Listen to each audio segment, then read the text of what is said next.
Martha and Mary എന്ന പ്രോഗ്രാമിലേക്ക് എല്ലാ മാന്യ പ്രേക്ഷകർക്കും ഹൃദ്യമായ സ്വാഗതം.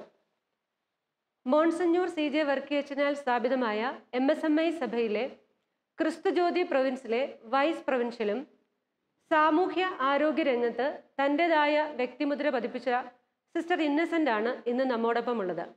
സിസ്റ്റർ ഇന്നസെൻറ്റിന് ഈ പ്രോഗ്രാമിലേക്ക് ഹൃദ്യമായി സ്വാഗതം ചെയ്യുന്നു.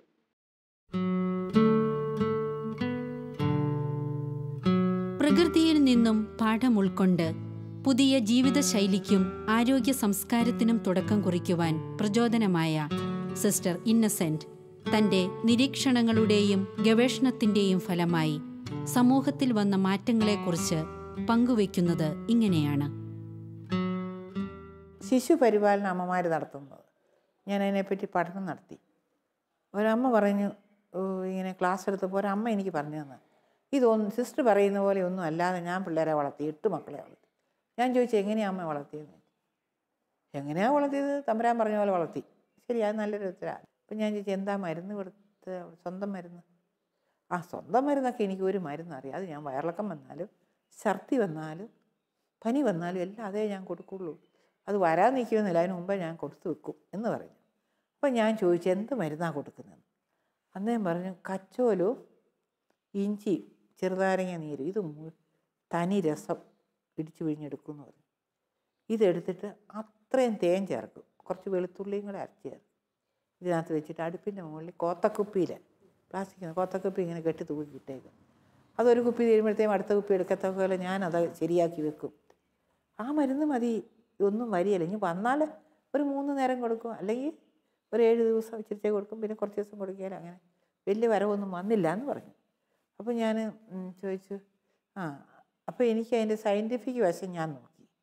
കുട്ടികൾക്ക് സാധാരണ വിരയിളക്കം, ഛർദി മേളക്കം, പിന്നെ വരുന്ന കഫക്കെട്ട്, പനിയല്ല വരുന്നത്, പിന്നെ ഛർദി ഒഴിച്ചിലും വരും, വേറെ. അപ്പോൾ ഈ 3 രോഗം അടിയന്തരമായിട്ട് വരുന്നത്. ഇത് നമ്മൾ ആശുപത്രിയിൽ പോയി കഴിഞ്ഞാൽ എത്രയാ ഇങ്ങനെ കൈയെല്ലാം കുത്തി ആശുപത്രി ചെല്ലുമ്പോൾ ദയനീയമായിട്ട്. അപ്പം ഞാൻ പറയും, അപ്പോൾ ഇതെന്താ പറഞ്ഞാൽ അമ്മയുടെ കച്ചോലും വെളുത്തുള്ളിയും കൂടെ ചെന്നാൽ വിരയിളക്കവേ ഉണ്ടായില്ല, മരുന്നായില്ലേ. ചെറുനാരങ്ങ നീരും തേനും കൂടെ ചെന്നാൽ കഫം ഇല്ലാതാകും. വൈറ്റമിൻ C ഉണ്ട് തേനിനകത്ത്, കാൽസ്യം, ഫോസ്ഫറസ്, അയൺ, എല്ലാ വിറ്റാമിനും ഉണ്ട്. അപ്പം ഈ ആടിന് ഈ പറഞ്ഞ രോഗത്തിനുള്ള മരുന്നാണ് അമ്മച്ചി കൊടുക്കുന്നത് സയൻറ്റിഫിക്കായിട്ട്. അതേസമയം നമ്മൾ വയറിളക്കോ ഛർദിയാലും എത്ര മരുന്നാകും? ചുമയും പനിയാണ് എത്ര മരുന്നാകും? വിരയിളക്കോ എത്ര മരുന്നാകും? ഞങ്ങൾ കണക്ക് കൂട്ടി, അലോപ്പതി 18 മരുന്നിൻ്റെ സ്ഥാനത്ത് അമ്മയുടെ ഒറ്റ. അതിനൊരു പ്രത്യേകതയുണ്ട്, രോഗപ്രതിരോധം അതിനകത്തുണ്ട്, ആരോഗ്യ സംരക്ഷണമുണ്ട്, രോഗം സുഖപ്പെടുത്തുന്നുണ്ട്. അതായത് പ്രിവെൻറ്റീവ്, പ്രൊമോട്ടീവ്, ക്യൂറേറ്റീവ് 3 ആസ്പെക്റ്റ് ഈ ഒറ്റ മരുന്നിലുണ്ട്. ആശുപത്രിയിൽ കൊണ്ടാതെ വളർത്തുമെന്ന് പറഞ്ഞ് ഭക്ഷണം എന്നാ കൊടുക്കുന്നത് ഒന്നും പറഞ്ഞ് ഭക്ഷണം ഒന്നും കൊടുക്കാനൊന്നും വലിയ കഴിവൊന്നുമില്ല. എന്നാലും നെല്ലുകുത്തരിക്കഞ്ഞി ഇച്ചിരിച്ച് വെക്കും. അത് വേകുമ്പോൾ അതിൻ്റെ കഞ്ഞോളം മുഴുവൻ കുഞ്ഞു പിള്ളേരെ ഉപ്പൊഴിച്ച് ഞാൻ കൊടുപ്പിക്കുകയെ. പിന്നെ പനയാണെന്ന് പറഞ്ഞ് ഇടിച്ച് കുറുക്കി കൊടുക്കണം. അത് കൊടുക്കും പിള്ളേർക്ക്. ഹൈ പ്രോട്ടീനാണ്, നമ്മുടെ പ്രോട്ടീൻ എക്സ് ഒന്നും വേണ്ട, ഹൈ പ്രോട്ടീനാണ് കൊടുക്കുന്നത്. പിന്നെ ആടിനുണ്ട്, ആട്ടുംപാൽ കൊടുക്കും. ഇങ്ങനെയൊക്കെ അങ്ങ് പോയി എന്ന് പറഞ്ഞ് അന്നേരം ഞാൻ നോക്കുമ്പോൾ നല്ല ന്യൂട്രീഷനാണ്. പിന്നെ കുളിപ്പിക്കുന്നതിനൊക്കെ ചില പ്രത്യേകതയുണ്ടെന്ന് പറഞ്ഞു. ഞാൻ ചോദിച്ചു, എന്താ പ്രത്യേകത? അതേ, രാവിലെ ഇച്ചിരി എണ്ണയും തേച്ച് ഒരു ചാക്കയിലോ പായലോ ഞാൻ ആ തിണ്ണെ കൊണ്ട് അങ്ങ് കിടത്തും. എന്നിട്ട് എൻ്റെ പണിയൊക്കെ ഞാൻ നടത്തും. പന ഇടിയും കാര്യങ്ങളൊക്കെ അവിടെ തൂറി വാരി കിടക്കട്ടെ എന്ന് വെക്കും. അപ്പം ഞാനുണ്ടല്ലോ ഇച്ചിരി പൂവൻകുറുന്തലയും ഇച്ചിരി പനിക്കൂർക്കയും ഇച്ചിരി കൂറുമുള്ള അതിൻ്റെ ഇലയെല്ലാം കൂടെ ഇട്ട് പിന്നെ ഒരു കിണ്ണത്തിനകത്ത്, കിണ്ണം ഒത്തിരി ഗുണമുള്ള കേട്ടോ, കിണ്ണത്തിന് പ്രത്യേകതയുണ്ട്. കിണ്ണത്തിനകത്ത് അതും ആ കൊച്ചിൻ്റെ അപ്പുറത്ത് ഇളമ്പയിൽ കൊള്ളാൻ വെക്കും. എൻ്റെ പണിയും കഴിഞ്ഞാൽ 10 മണി വരെയും കൊച്ചു കാറി കിടക്കട്ടെ എന്ന് വെക്കും. ഞാൻ എണ്ണ തേച്ച് കിടത്തിയേക്കുന്നതല്ലേ. അത് കഴിയുമ്പോൾ ഞാൻ ഈ ഇതെല്ലാം കൂടെ ഞരടി പിടിച്ചങ്ങ് കളഞ്ഞിട്ട് ഒരു 2-3 തുള്ളി വായിലൊഴിച്ച് കുളിപ്പിക്കും. നല്ല കുളിപ്പിച്ചേച്ച് വന്നിട്ട് പന കുറുക്കിയത് കൊടുക്കും. പിന്നെ കഞ്ഞിയുള്ളപ്പം കഞ്ഞി കൊടുക്കുക, അങ്ങനെ ഉള്ളതൊക്കെ കൊടുക്കും. അങ്ങനെ വലിയ കുഴപ്പവും വന്നില്ല. ഒറ്റ എണ്ണത്തിലൊരു ആരോഗ്യക്കുറവൊന്നുമില്ല. ഇതാണ് സാധാരണ ഭക്ഷണം ആണ് ആരോഗ്യത്തിൻ്റെ ലക്ഷണം. സാധാരണ ജീവിതമാണ് ആരോഗ്യത്തിൽ. വെയിൽ കൊണ്ട് അത് ആദിവാസിക്കും പറ്റി. അവനൊരു ചെറിയ തുണി എടുത്ത് വയലിൽ പണിതുകൊണ്ടിരുന്ന മണ്ണ് ചേറിൽ മണ്ണൊരു ഔഷധമാണ്. അതുപോലെ തന്നെ വെയിൽ മുഴുവൻ കൊണ്ടു. ശരി, അമ്മച്ചി ഈ കൊച്ചിനെ ഇളം തിന്നായി കൊടുക്കുന്നത് ഇളം വെയിൽ കെടുത്തുണ്ട്. ഇന്ന് പ്ലാസ്റ്റിക് സഞ്ചിക്കകത്ത് ഏറ്റവും ഉള്ളിക്കടത്തിയ അവർക്ക് വൈറ്റമിൻ ഡിയേ കിട്ടുന്നില്ല. വൈറ്റമിൻ ഡി ഇല്ലെങ്കിൽ പല ന്യൂട്രീഷനും ആഗിരണം ചെയ്യില്ല. ഇങ്ങനെ ഇത് പരസ്പരം ബന്ധമാണ്. വിദ്യാഭ്യാസം കൂടി ഇന്ന് വന്നേക്കുന്നത്. അപ്പം ഇതെല്ലാം എൻ്റെ മനസ്സിലിങ്ങനെ അനുഭവത്തിലൂടെ ദൈവം തരുന്ന ഈ ദൈവം തന്ന അനുഭവം ഞാൻ പങ്കുവെക്കുന്നു. അതുകൊണ്ട് ഇന്ന് ഒത്തിരി പേർക്ക് ഗുണം കിട്ടുന്നു. അപ്പോൾ ഇത്രയും നല്ല അറിവുകൾ പോയി. അതുകൊണ്ടാണ് ഞാൻ പച്ചമരുന്നും ഗ്രഹവൈദ്യം എന്നും പറഞ്ഞൊരു പുസ്തകം എഴുതി. പിന്നെ ഫാമിലി ഹെൽത്ത് കിറ്റ്, ഗുളിക, ഇങ്ങനത്തെ സാധനം എങ്ങനെ ഉണ്ടാക്കി വെക്കണ്ടേ, അതിൻ്റെ ഉപയോഗം. അപ്പോൾ എല്ലാവരും എന്നോട് ചോദിച്ചു, സിസ്റ്ററെ സ്ഥലമില്ലാത്തവർ തന്നെ ചെയ്യുന്നു, ഫ്ലാറ്റിൽ താമസിക്കുന്നവർ എന്നാ ചെയ്യുന്നു? അപ്പോൾ ഞാൻ പറഞ്ഞു, ഫ്ലാറ്റിൽ താമസിക്കുന്നവർക്കും വേണമല്ലോ. ഞാൻ പ്രാർത്ഥിച്ചു കഴിഞ്ഞപ്പോൾ പിന്നെ എല്ലാ ആരോഗ്യ അടുക്കളയിൽ നിന്നും പറഞ്ഞൊരു പുസ്തകം എഴുതി. അത് ഉപ്പ്, ഉള്ളി, മല്ലി, ജീരകം, കറിവേപ്പില, ഇതുകൊണ്ട് ഈ പറയുന്ന രോഗത്തിനെല്ലാം ശമനം കിട്ടും. ദൈവം നൽകിയ അറിവുകളുടെയും അനുഭവങ്ങളുടെയും വെളിച്ചത്തിൽ ജനങ്ങളുടെ ആരോഗ്യ സംരക്ഷണത്തിനായി സിസ്റ്റർ ഇന്നസെന്റ് ഇറങ്ങിത്തിരിച്ചു. കുടുംബങ്ങൾ തോറും കയറിയിറങ്ങി ബോധവൽക്കരണ ക്ലാസുകൾ നൽകി.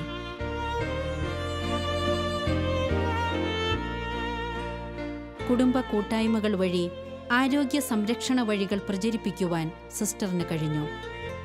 22 കൊല്ലം മുമ്പ് MSMI സന്യാസി സമൂഹത്തിൻ്റെ പുതിയ പരിപാടികളും ആരോഗ്യ സംരക്ഷണ രംഗത്തും പുതിയ ഒരു കാൽവയ്പായിട്ട് അവരാരംഭിച്ച ആരോഗ്യ പ്രസ്ഥാനങ്ങളുടെ തലപ്പത്ത് സിസ്റ്റർ ഇന്നസെൻ്റ് വന്നതിന് ശേഷമാണ് ഈ പ്രദേശങ്ങളിലെല്ലാം ആയുർവേദ പച്ചമരുന്നുകളുടെ പുതിയ കൂട്ടുകളൊക്കെ ഉണ്ടാക്കി ആരോഗ്യരംഗത്ത് പുതിയൊരു ചലനം സൃഷ്ടിക്കാൻ സാധിച്ചത്. അന്ന് മിക്കവാറും ഓരോ വീടുകളിൽ ഓരോ തരം മരുന്നുകൾ എല്ലാവരുടെയും സഹകരണത്തോടു കൂടി ഉണ്ടാക്കുകയും അത് പൊതുവെ പുറത്ത് വിതരണം ചെയ്യാതെ അവരുണ്ടാക്കുന്നവർ തന്നെ ഭാഗം വെച്ച് എടുക്കുകയും അതുകൊണ്ട് സാമ്പത്തിക ബാധ്യത അധികമില്ലാതെ പുറത്തുനിന്ന് കിട്ടുന്ന മരുന്നിനേക്കാളൊക്കെ ഒരു 4-1 പൈസയ്ക്ക് മരുന്നുണ്ടാക്കാൻ സാധിച്ചിട്ടുണ്ട്. അത് ആ കാലഘട്ടത്തിൽ ഈ പ്രദേശങ്ങളിലൊന്നും തന്നെ സാമാന്യ ഒരസുഖത്തിനും പുറത്ത് ആരും മരുന്നിനും അലോപ്പതിയോ മറ്റേതെങ്കിലും ഒരു മരുന്നിന് വേണ്ടിയിട്ട് പോകേണ്ടി വന്നിട്ടില്ല. അനേക വർഷക്കാലം അത് തുറന്നുകൊണ്ട് പോകാനും അവരത് ശാസ്ത്രം എന്നുള്ള പേരിലാണ് ഈ പ്രസ്ഥാനം അറിയപ്പെട്ടിരുന്നത്.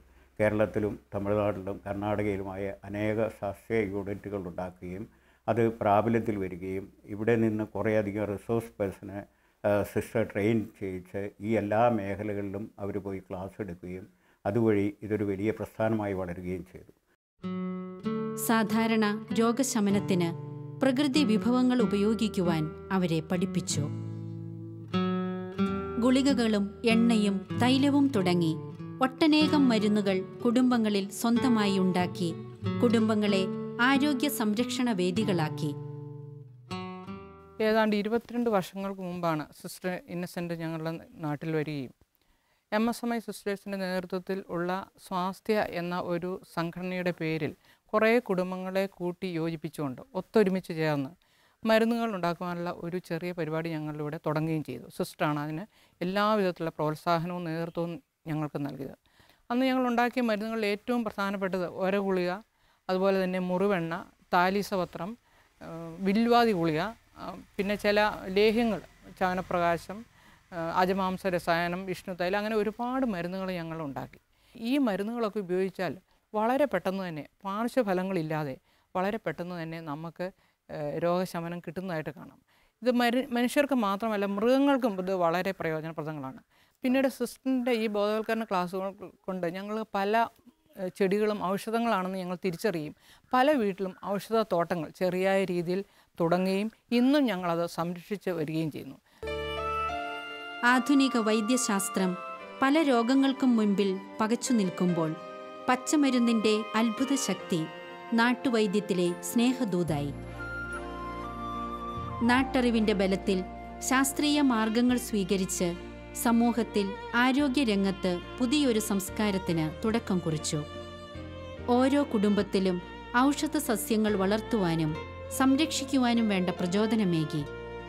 ദൈവം തൻ്റെ സൃഷ്ടികളിലൂടെ മനുഷ്യ മക്കൾക്കു നൽകുന്ന ദാനങ്ങളെ കണ്ടെത്തി അത് അവരിലെത്തിക്കുവാൻ ഈ യേശുവിൻ്റെ മണവാട്ടി സമയം കണ്ടെത്തുന്നു. മരുന്നിൻ്റെ കാര്യങ്ങൾ ഞങ്ങൾ ഏതാണ്ട് ഒരു 78 കാലം തൊട്ട് തന്നെ ഈ മരുന്നുകളൊക്കെ തന്നെയാണ് ഞങ്ങൾ ഉപയോഗിക്കുന്നത്.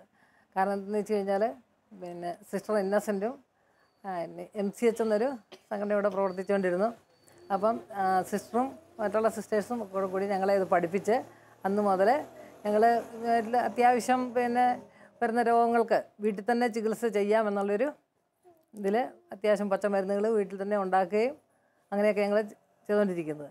ഇപ്പോഴും അത് ഞങ്ങൾ തുടർന്ന് അങ്ങനെ കൊണ്ടുപോവുകയാണ്. ഞങ്ങൾ മരുന്നുണ്ടാക്കുന്ന സമയത്ത് ഇങ്ങനെ അടുത്തുള്ള 5-6 വീട്ടുകാർ എല്ലാവരും കൂടെ കൂടി ആദ്യം പച്ചമരുന്നുകളൊക്കെ പറിച്ച് കൊണ്ടുവന്ന് കഴുകി ശുദ്ധമാക്കി അതെല്ലാം ഇടിച്ച് പിഴിഞ്ഞ് നീരുണ്ടാക്കി ആ നീര് വെക്കുന്നു. പിന്നെ അതിന് ചേർക്കേണ്ട പൊടികൾ പിന്നെ ചുക്ക്, കുരുമുളക്, പിന്നെ മായാക്ക്, അങ്ങനെ കുറേ മരുന്നുകളുണ്ട്. ഇതെല്ലാം കൂടെ ഇടിച്ച് പൊടിച്ച് അതിൻ്റെ പൊടി ഒക്കെ ആക്കിയിട്ടാണ് ഈ ഒരഗുളിക ഈ സാധനം ഉണ്ടാക്കുന്നത്. മുറിവെണ്ണ പിന്നെ അത്യാവശ്യം മുറിവ് ഉണ്ടായിക്കഴിഞ്ഞാൽ ആശുപത്രിയിൽ പോകാണ്ട് തന്നെ ആ എണ്ണ തേച്ച് കഴിഞ്ഞാൽ അതുപോലെ മുറിവ്, പൊള്ളൽ, നീര് ഇതിനൊക്കെ ഉപയോഗിക്കുന്നതാണ് മുറിവെണ്ണ.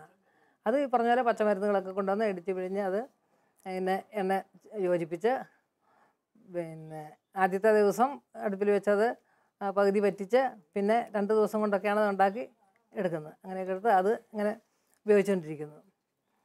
അങ്ങനെ പിന്നെ അതുകൂടാതെ ചുമയ്ക്കുള്ള ചുമപ്പൊടി അതുമെല്ലാം നമ്മളുടെ അടുത്തുള്ള പച്ചമരുന്നുകൾ മാത്രം ഉപയോഗിച്ചാണ് ഉണ്ടാക്കുന്നത്. അപ്പം പിന്നെ മിക്കവാറും നമുക്ക് സാധാരണ വന്നുകൊണ്ടിരിക്കുന്ന രോഗങ്ങൾക്ക് ഈ മരുന്നുകൾ കൊണ്ട് തന്നെ ഞങ്ങൾ പിന്നെ ചികിത്സിക്കാറുണ്ട്. അല്ലാണ്ട് കൂടുതൽ ആശുപത്രി പോകാറില്ലെന്നുള്ളതാണ് ഈ മരുന്നൊക്കെ ഉള്ളതിൻ്റെ ഗുണം. മരുന്നുകൾ ഇപ്പം ഞങ്ങളുടെ വീട്ടിലില്ലെങ്കിൽ ഞങ്ങൾക്ക് ഒരു ദിവസം പോലും ഒരു സമാധാനമില്ല. കാരണം ഈ മരുന്നുകൾ സ്ഥിരം വേണം. കാരണം എപ്പോഴും അസുഖം വരുന്നതെന്ന് പറയാൻ പറ്റില്ലല്ലോ. പിള്ളേർക്കൊരു വയറുവേദന, ഛർദി വന്നു കഴിഞ്ഞാൽ അപ്പം ഈ മരുന്നുണ്ടെങ്കിൽ ഞങ്ങൾക്ക് വലിയൊരു ആശ്വാസമാണത്. എന്തുകൊണ്ടാണ് അമ്മ ഇങ്ങനെ ഈ പച്ചമരുന്നിനോട് ഇത്ര അധികം ഒരു വിശ്വാസം ഉണ്ടാകുകയും അതുപോലെ തന്നെ അതിന് വേണ്ടിയിട്ട് ഇത്രയും പ്രവർത്തിക്കാനുള്ള പ്രചോദനം കുടുംബത്തിൽ നിന്ന് കിട്ടിയതോ അതോ അമ്മ ആർജിച്ചെടുത്തതോ? ഞാൻ പാരമ്പര്യ വൈദ്യ കുടുംബത്തിലെ ഒരു വ്യക്തിയാണ്. ഞങ്ങളുടെ പൂർവികർ ഇത് ചെയ്യുന്നുണ്ടായിരുന്നു. പക്ഷേ ഇപ്പോൾ അതിൻ്റെ താഴോട്ടുള്ളവരാരും ചെയ്തിട്ടില്ല. അതിൻ്റെ കാരണം പൂർവികർ ചെയ്തുകൊണ്ടിരുന്നത് ഇങ്ങനെയായിരുന്നു. 4 വീടാണ്. രോഗികൾ വന്ന് അതിലൊരു വീട്ടിൽ താമസിക്കും. ഒരു വീട്ടിൽ ഈ മരുന്നുണ്ടാക്കുന്ന പുലയരും വല്യപ്പനുമൊക്കെ പിന്നെ ഉള്ള കിടപ്പും കാര്യങ്ങളൊക്കെ ആയിട്ടാണ്. അപ്പോൾ എന്താണെന്ന് ചോദിച്ചാൽ ഈ അവർ ഒരു മാസം വന്ന് താമസിച്ചിട്ട് നമ്മൾ അവർക്ക് അരി സാധനം കൊടുക്കും, വെച്ച് കുടിച്ച് സുഖപ്പെട്ടിട്ടേ അവർ പോവുള്ളൂ. ഒന്നും വാങ്ങാൻ പാടില്ല. ഒരു കെട്ട് പുകയിലയും ഒരു തോർത്തുമാണ്. 1 മാസം താമസിച്ചാലും 2 മാസം താമസിച്ചാലും അതാണ്. അപ്പം പാരിതോഷിക പൈസ വാങ്ങരുതെന്നാണ് പാരമ്പര്യം. അത് വാങ്ങാതെ ഇന്നത്തെ കാലത്ത് ആരായി ഇതിന് നിൽക്കുന്നത്? അപ്പോൾ ഒരു പക്ഷേ ആ കുടുംബത്തിലെ അന്നത്തേത്. പിന്നെ മലബാറിൽ വന്നപ്പം എൻ്റെ ചാച്ചന് സാമൂഹ്യ പ്രവർത്തകനാണല്ലോ. ഈ മലേറിയ എല്ലാം പിടിച്ച് ഒത്തിരി പേര് എല്ലാ മനുഷ്യർക്കും പോയി ഗുളിക മേടിക്കാനൊന്ന് കൊയിന മേടിക്കാൻ പറ്റും. അപ്പം ചാച്ചൻ എന്ത് ചെയ്യും? ഇങ്ങനെ പോയി ദൂരെ പോയി കുറേ മേടിച്ച് കൊണ്ട് വെക്കും. പനിക്കാർക്ക് ഇങ്ങനെ കൊടുക്കും. പിന്നെ ഈ ഹൈദരാബാദിൽ നിന്ന് ഡിസൈൻ പറഞ്ഞൊരു ബോക്സിലൊരു മരുന്ന് വരുമായിരുന്നു. അതിനകത്ത് വയറിളക്കത്തിന്, പനിക്ക്, ഛർദിക്ക് എന്നെല്ലാം പറഞ്ഞിട്ടുണ്ട്. അതൊന്നും അറിയാൻ മേലാതെ എൻ്റെ അമ്മച്ചിക്കും അറിയാം, അതെടുത്ത് കൊടുക്കാൻ വല്യമ്മയ്ക്കും അറിയാം, എനിക്കും അറിയാമെന്ന്. അങ്ങനെ ഒരു കുടുംബം ഇവിടെ വന്ന് മരുന്നൊന്നും ഉണ്ടാക്കുകയില്ലായിരുന്നു. പറഞ്ഞു കൊടുക്കും വല്യമ്മ, ഇത് ചെയ്താൽ മതി, അത് ചെയ്താൽ മതി എന്നൊക്കെ പറഞ്ഞു കൊടുക്കും. പിന്നെ അന്നുള്ള പ്രസവിച്ച പെണ്ണുങ്ങളെ കുളിപ്പിക്കാനൊക്കെ വീട്ടിൽ തന്നെ എല്ലാവരും അറിയാതെ അമ്മ പോയി എല്ലാം ചെയ്യുമായിരുന്നു. അങ്ങനെയുള്ള ധീരകൃത്യം ചെയ്ത് കണ്ട വല്യമ്മയുടെയൊക്കെ അനുഗ്രഹമായിരിക്കും. ഏതായാലും ദൈവം വരാനായിട്ട് ഞാനും ഇത് പ്ലാൻ ചെയ്തതല്ല. ഞാൻ സിസ്റ്ററായ പച്ചമരുന്ന് ചെയ്യും, ആൾക്കാരെ രക്ഷപ്പെടുത്തു, ദൈവം വഴി തടന്നു. ഞാനത് ദൈവത്തിൻ്റെ സ്വരമായിട്ട് കേട്ടു. സിസ്റ്റർ, നിരവധി രോഗങ്ങളുള്ള ഈ കാലഘട്ടത്തിൽ ഈ പുതിയ ആശയം, ആരോഗ്യരംഗത്തെ ഈ പുതിയ ആശയം പ്രചരിപ്പിക്കാൻ എന്തെല്ലാം രീതികളാണ് ഉപയോഗിക്കുന്നത്? ഈ കാലഘട്ടത്തിൽ പുതിയ പുതിയ രോഗങ്ങൾ വരുന്നു. പിന്നെ ലൈഫ് സ്റ്റൈൽ ഡിസീസ് കൂടി വരുന്നു. ഈ സാഹചര്യത്തിൽ ജനങ്ങളുടെ സംശയങ്ങൾക്ക് മറുപടിയായിട്ടും പ്രബന്ധമായിട്ടും റേഡിയോ മാറ്റുലി രൂപതയുടെയാണ്. അതിൽ ഒരു എക്സ്പേർട്ട് വോളണ്ടറി ആയിട്ട് വർക്ക് ചെയ്യുന്നു. കൂടാതെ പിന്നെ പുസ്തകങ്ങൾ ലേഖനങ്ങൾ എന്നിവ എഴുതുന്നുണ്ട്. മറ്റൊന്ന് എന്നാന്ന് ചോദിച്ചാൽ കമ്മ്യൂണിറ്റി ട്രെയിനിങ് ഇടവകൾ തോറും പഞ്ചായത്ത് തോറും ഇങ്ങനെ പല വിധത്തിലുള്ള ട്രെയിനിങ്ങുകൾ കൊടുക്കുന്നു. ലീഡേഴ്സ് ട്രെയിനിങ് ഏറ്റവും അധികമായിട്ട് കൊടുക്കുന്നു. നാഷണൽ ലെവലിൽ കൊടുക്കുന്നുണ്ട്, സ്റ്റേറ്റ് ലെവലിൽ കൊടുക്കുന്നുണ്ട്. അത് ഗവൺമെൻറ്റിൻ്റെ NGOയുടെ ആയിരക്കണക്കിന് ആളുകളെ ട്രെയിൻ ചെയ്തിട്ടുണ്ട്. അവരിപ്പോൾ പഞ്ചായത്തിൽ മെമ്പേഴ്സായിട്ട് എംപവർമെൻറ്റ് ഓഫ് വുമൺ വളരെ സാധ്യമായി. ആരോഗ്യ എൻ്റെ ലീഡേഴ്സ് മിക്കവരും പഞ്ചായത്ത് മെമ്പർ, ബ്ലോക്ക് മെമ്പർ ഇങ്ങനെയായി. ഇപ്പം ജനപങ്കാളിത്തത്തോടു കൂടിയുള്ള പ്രോജക്റ്റുകൾ ത്രിതലത്തിൽ വന്നപ്പോൾ അവർ ഈ ആരോഗ്യരംഗത്ത് ഓൾട്ടർനേറ്റീവ് ഹെൽത്ത് കെയർ പ്രോജക്റ്റ് എല്ലായിടത്തും ഇപ്പോൾ ഏത് പഞ്ചായത്തിൽ ചോദിച്ചാലും അവരിപ്പോൾ അതൊരു ഇൻകം ജനറേറ്റിംഗ് ആയിട്ട് എണ്ണ ഉണ്ടാക്കുന്നു, ഗുളിക ഉണ്ടാക്കുന്നു, കൊടുക്കുന്നു.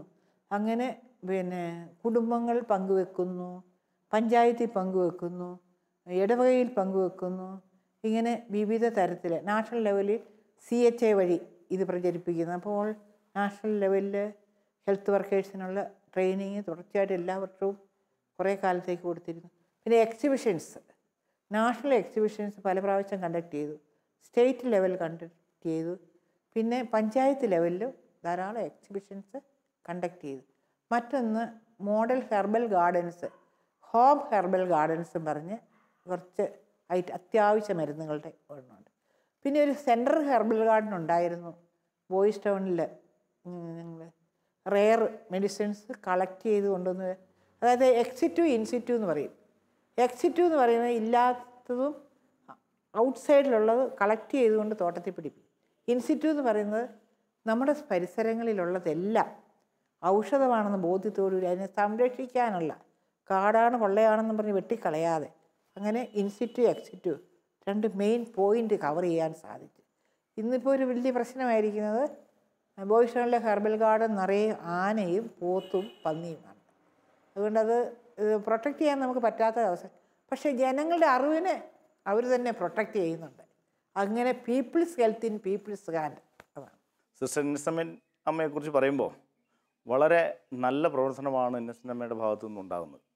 എനിക്കറിയാം, ഇന്നസെൻ്റ് അമ്മ ഈ പ്രദേശത്ത് വന്നതിന് ശേഷം, പരിചയപ്പെട്ടതിന് ശേഷം ബത്തേരി ഗ്രാമപഞ്ചായത്ത് മെമ്പർ എന്ന നിലയ്ക്ക് അമ്മയുടെ ഉപദേശങ്ങൾ പല പ്രാവശ്യം ഞങ്ങൾ തേടാറുണ്ട്. കാരണം പ്രത്യേകിച്ച് ആരോഗ്യ പ്രവർത്തനങ്ങൾ, ബത്തേരി ഗ്രാമപഞ്ചായത്ത് നടത്തുന്ന ആരോഗ്യ പ്രവർത്തനങ്ങളിൽ ഗ്രാമസഭകളിലൊക്കെ തന്നെ പങ്കെടുത്തുകൊണ്ട് ഇന്നസെൻ്റ് അമ്മയുടെ പ്രവർത്തനങ്ങൾ വളരെ നല്ല രീതിയിൽ ഞങ്ങൾ ജനങ്ങൾക്ക് ഒരു ബോധവൽക്കരണം നടത്താൻ വേണ്ടി കഴിഞ്ഞിട്ടുണ്ട്. തീർച്ചയായും നമുക്കറിയാം, ആദിവാസി മേഖലയിലൊക്കെ തന്നെ വളരെ ആരോഗ്യ പ്രവർത്തനങ്ങൾ, വിവിധ അരിവാൾ രോഗം പോലെയുള്ള ആദിവാസികളുടെയും അതുപോലെ പിന്നോക്കക്കാരുടെ ഇടയിലൊക്കെ വർദ്ധിച്ചു വരുന്ന അരിവാൾ രോഗങ്ങൾക്കൊക്കെ ആയുർവേദ മരുന്നുകൾ നിർമ്മിച്ചു കൊടുത്തുകൊണ്ട് അവരെ ആ രോഗത്തിൽ നിന്ന് പൂർണ്ണമായി പിന്മാറുന്നിടം വരെ ആ കോളനികളൊക്കെ സന്ദർശിച്ചുകൊണ്ട് മരുന്ന് കൊടുത്തുകൊണ്ട് അവരുടെ ഇടയിൽ നല്ല മാതൃകാപരമായ പ്രവർത്തനമാണ് ഇന്നസെൻ്റ് അമ്മ നടത്തുന്നത്. അതിൻ്റെ ഭാഗമായിട്ട് ഞാൻ പറയാം, ഗ്രാമപഞ്ചായത്ത് നടത്തുന്ന ഗ്രാമസഭകളിലൊക്കെ നിരന്തരം, എൻ്റെ വാർഡിൽ നടക്കുന്ന ഗ്രാമസഭകളിലൊക്കെ നിരന്തരം വരികയും ജനങ്ങൾക്ക് നല്ല ഒരു അവയർനെസ് കൊടുക്കുകയും ചെയ്യുന്ന പ്രവർത്തനം ഇന്നസെൻ്റ് അമ്മയുടെ ഭാഗത്തു നിന്നുണ്ടായിട്ടുണ്ട്. അത് വളരെ, പ്രത്യേകിച്ച് പകർച്ചവ്യാധികളൊക്കെ വരുന്ന സമയത്ത് ആളുകൾക്ക് വലിയ ഒരു ഈ ഉപദേശം, അവരുടെ പ്രവർത്തനം നല്ല ഒരു ഗുണപ്രദമായി മാറിയിട്ടുണ്ടെന്നുള്ള കാര്യം സത്യമാണ്.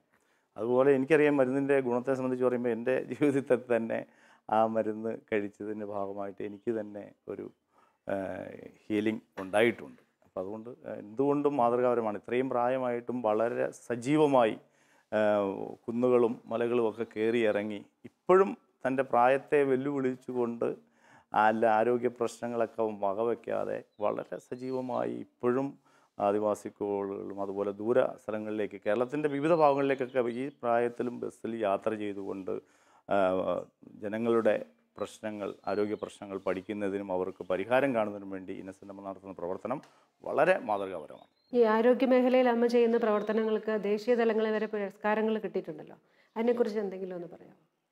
ഇതിപ്പം പുരസ്കാരം എന്ന് പറയുന്നത് ഇപ്പം കിട്ടിയപ്പോഴാണ് അറിയുന്നത്. നമ്മളിങ്ങനെ ഓരോന്ന് ചെയ്തു, അതും ബൈബിളിൽ പറയുന്നുണ്ടല്ലോ, വൈദ്യൻ്റെ വൈഭവാദ്യങ്ങൾ അവനത് ഉപയോഗിച്ച് രോഗം സുഖപ്പെടുത്തുന്നു, രാജാവ് വൈദ്യനെ ബഹുമാനിക്കുന്നു എന്ന് പറഞ്ഞ പോലെ ഒരു അംഗീകാരമായിരിക്കാം. നാഷണൽ ലെവല്, സ്റ്റേറ്റ് ലെവലില്, ജില്ലാ തലത്തിലൊക്കെ കിട്ടിയിട്ടുണ്ട് കുറേ അവാർഡ്. എന്തൊക്കെ പുരസ്കാരങ്ങളാണ് കിട്ടിയിരിക്കുന്നത്? ഒന്ന് ലൈഫ് ടൈം അച്ചീവ്മെൻ്റ് നാഷണൽ അവാർഡാണ്. അത് കാത്തലിക് ഹോസ്പിറ്റൽ അസോസിയേഷൻ്റെ 70ാം വാർഷികത്തിൽ ഒരു സോഷ്യൽ വർക്കറെയും ഒരു നേഴ്സിനെയും ഒരു ഡോക്ടറെയും എടുക്കുന്നുണ്ടായിരുന്നു. അപ്പോൾ അവർ സാമൂഹ്യ പ്രവർത്തനവും ആരോഗ്യം കൂടെ പരിഗണിച്ചിട്ട് അവർ ഒരു നാഷണൽ അവാർഡ് തന്നു. പിന്നെ ഉപഭോക്തൃ രത്ന അവാർഡ്, അതായത് ചൂഷണത്തിൽ നിന്ന് മനുഷ്യരെ രക്ഷിക്കുകയാണത് ചെയ്യുന്നത്. അത് ഉപഭോക്തൃ സംസ്കാരത്തിൽ നിന്ന് ബദലായൊരു സംസ്കാരത്തിലേക്ക് കൊണ്ടുവരാൻ സാധിച്ചിട്ട് ഉപഭോക്തൃ രത്ന അവാർഡ് കിട്ടി. പിന്നെ വൈദ്യപ്രതിഭ അവാർഡ് കിട്ടി. പിന്നെ രൂപത 2012 രൂപത അവാർഡ്, സാമൂഹ്യ സേവ ബെസ്റ്റ് എന്നുള്ള ഒരു അവാർഡ് കിട്ടി. വേറെ സമർപ്പിത അവാർഡ് കിട്ടിയിട്ടുണ്ട്. പിന്നെ വേറെയും കിട്ടിയിട്ടുണ്ട്. ദൈവം നൽകിയ അംഗീകാരം മനുഷ്യകരങ്ങളിലൂടെ ഏറ്റുവാങ്ങുവാൻ സിസ്റ്റർ ഇന്നസെന്റിന് കഴിഞ്ഞത് കഠിനാധ്വാനത്തിന്റെയും നിരന്തര പരിശ്രമത്തിന്റെയും ഫലമായിട്ടാണ്.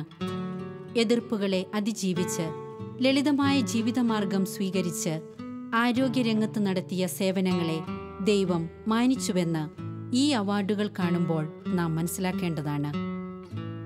ദൈവം നടത്തിയ വഴികളിലൂടെ നടക്കുമ്പോഴാണ് ദൈവം നൽകുന്ന അനുഗ്രഹവും നമുക്ക് സ്വീകരിക്കുവാൻ കഴിയുക. എല്ലാം ദൈവമഹത്വത്തിനായി സമർപ്പിച്ച് തന്റെ ദൗത്യം ഇന്നും സിസ്റ്റർ തുടരുകയാണിവിടെ.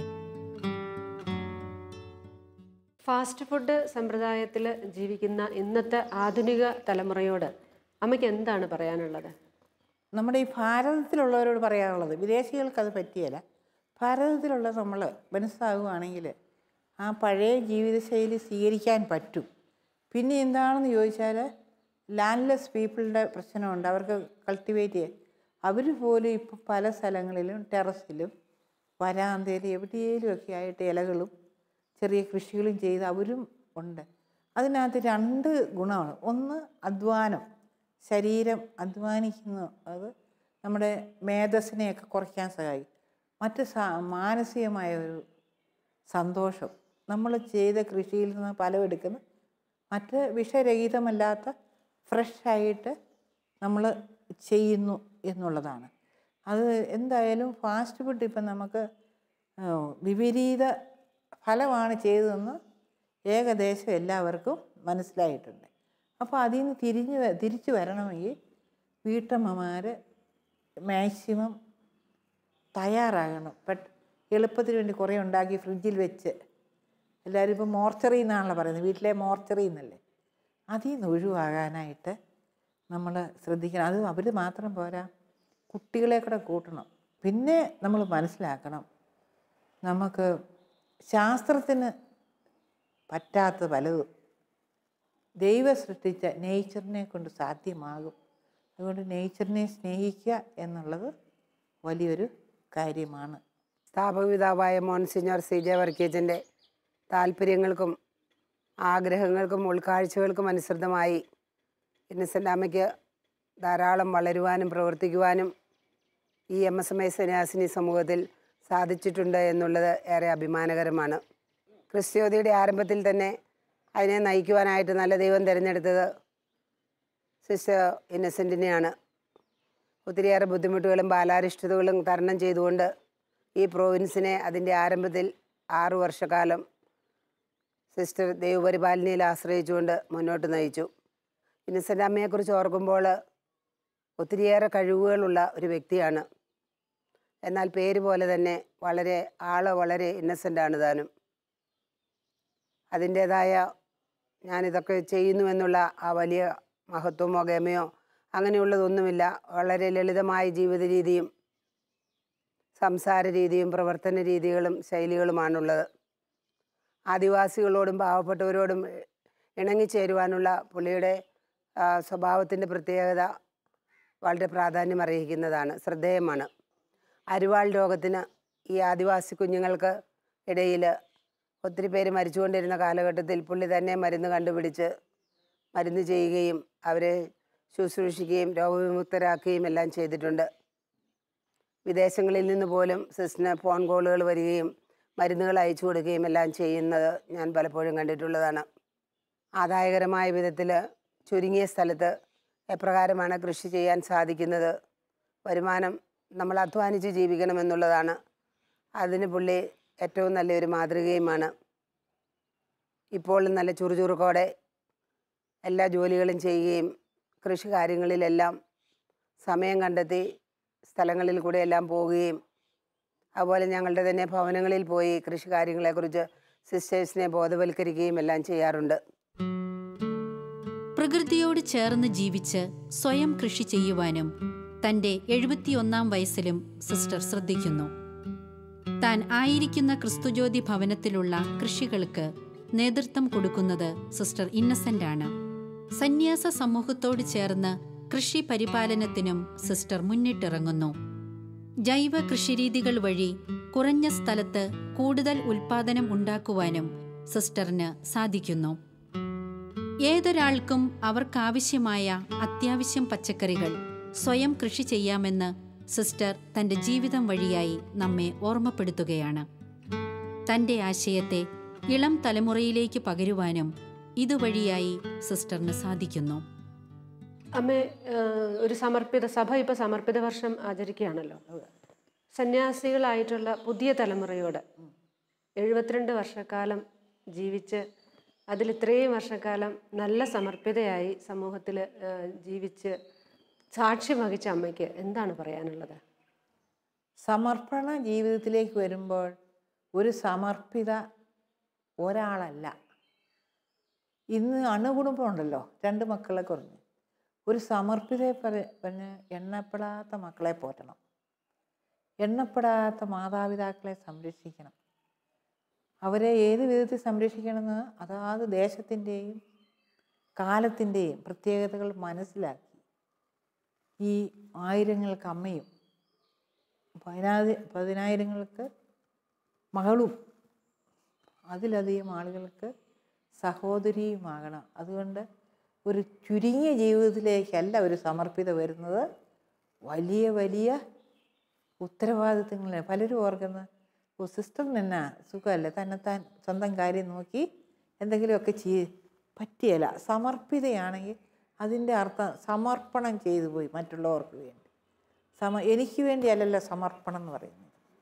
ആ സമർപ്പണം ചെയ്തു കഴിയുമ്പോൾ കാലം അനുസരിച്ച് ദേശം അനുസരിച്ച് സമർപ്പിത. എല്ലാ മാതാപിതാക്കളും ഒരുപോലെയല്ല, എല്ലാ സഹോദരങ്ങളും ഒരുപോലെയല്ല. അവിടെ ഒരു സ്വതന്ത്ര ദൈവമക്കൾക്കടുത്ത് സ്വാതന്ത്ര്യത്തോടെ ഒരു ദൈവത്തിൽ ആശ്രയിക്കുന്നവർക്ക് നല്ല ശക്തി കിട്ടും, ഉൾപ്പേരണ ശക്തിയാണ്, എപ്പോഴും ശക്തി കിട്ടും ദൈവത്തിൽ. സമർപ്പിതയ്ക്ക് ശാരീരികമായിട്ടും മാനസികമായിട്ടും ആത്മീയമായിട്ടും ഒരു പ്രത്യേക ശക്തിയുണ്ട്. ആ ശക്തി വരുമ്പം അതിനെ അതിജീവിക്കാനായിട്ട് നമ്മൾ ദൈവത്തോടു കൂടിയല്ല നടക്കുന്നത്. പിന്നെ സമർപ്പിത എപ്പോഴും യേശുവിൻ്റെ മനോഭാവം ഇപ്പം സ്വീകരിക്കാതെ വേറൊന്നും പറ്റില്ല.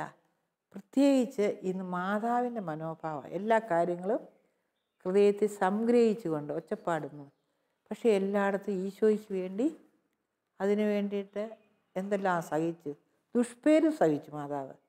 അപ്പനില്ലാത്തൊരു കൊച്ചിൻ്റെ അമ്മയായില്ലേ, അതിൽ കൂടുതൽ വേറെ ഒന്നും ഇല്ലല്ലോ. അത് അങ്ങനത്തെ ദുഷ്പേരുകൾ സഹിച്ചു. അന്നേപ്പത്തിന് വേണ്ടി കഠിനാധ്വാനം ചെയ്തു, ഒന്നും സ്വന്തമായിട്ടില്ല. പിന്നെ ഒരു പ്രസവിക്കാൻ ഒരു ഭൂമിയിൽ ജനിച്ച ഒരു സ്ത്രീ അനുഭവിക്കാമെന്ന് എല്ലാം അനുഭവിച്ചു. ആ മാതാവിൻ്റെ മക്കളായ നമ്മളും ഈ പറഞ്ഞ വഴികളിൽ എല്ലാം കടന്നു പോകേണ്ടി വരും. പക്ഷെ അവിടെ ഒരു ആത്മധൈര്യം, ഒരു സന്തോഷം, അത് ഒരു സമർപ്പിതയ്ക്ക് കിട്ടണേ. ആ സമർപ്പണം ശരിക്കും സമർപ്പിക്കണം, അതാണ്. എങ്കിൽ മാത്രമല്ലാതെ വാക്കുകൊണ്ട് സമർപ്പിച്ച് ഹൃദയം കൊണ്ട് സമർപ്പിച്ചില്ല, അല്ല എല്ലാം സമർപ്പിച്ചില്ല, പറ്റുന്നത് ചെയ്യാം എന്നൊന്നും പറ്റാത്തതും ചെയ്യണം. എന്താണ് ദൈവം വെച്ച് നീട്ടുന്നത് അത് ചെയ്യുന്ന, ദൈവം കാട്ടുന്ന വഴിയിലൂടെ ദൈവത്തോടൊപ്പം ചരിച്ച് ദൈവം സ്വീകരിച്ച എല്ലാ മാർഗങ്ങളും, ഒരുപാട് പീഡനങ്ങളും പിന്നെ എല്ലാ ദുഃഖങ്ങളും അനുഭവിച്ച ദൈവം. സമർപ്പിത വർഷത്തിലെ സമർപ്പിതകളെല്ലാം ഇങ്ങനെ തന്നെ ആയിരിക്കണം, അതാണ്. സന്യാസ ജീവിതത്തിന് യേശുവിൻ്റെ കാൽപാദത്തിലിരുന്ന മറിയത്തിൻ്റെ ഭാഗം അനിവാര്യമാണെന്ന് ഹൃദയത്തിൽ വിശ്വസിച്ച് തൻ്റെ തിരക്കുകൾക്കിടയിലും കർത്താവിൻ്റെ സന്നിധിയിൽ കടന്നുവരുവാൻ സിസ്റ്റർ മടി കാണിക്കാറില്ല. ദൈവത്തിൽ നിന്നും ജ്ഞാനം ഉൾക്കൊണ്ട് അത് സമൂഹത്തിനായി പങ്കുവയ്ക്കുവാൻ മർത്തയെപ്പോലെ കർമ്മനിരതയാണ് സിസ്റ്റർ ഇന്നസെന്റ്. ഇനിയും ബഹുദൂരം സഞ്ചരിക്കാനുണ്ട് ഈ ക്രിസ്തുവിൻ്റെ മണവാട്ടിക്ക്.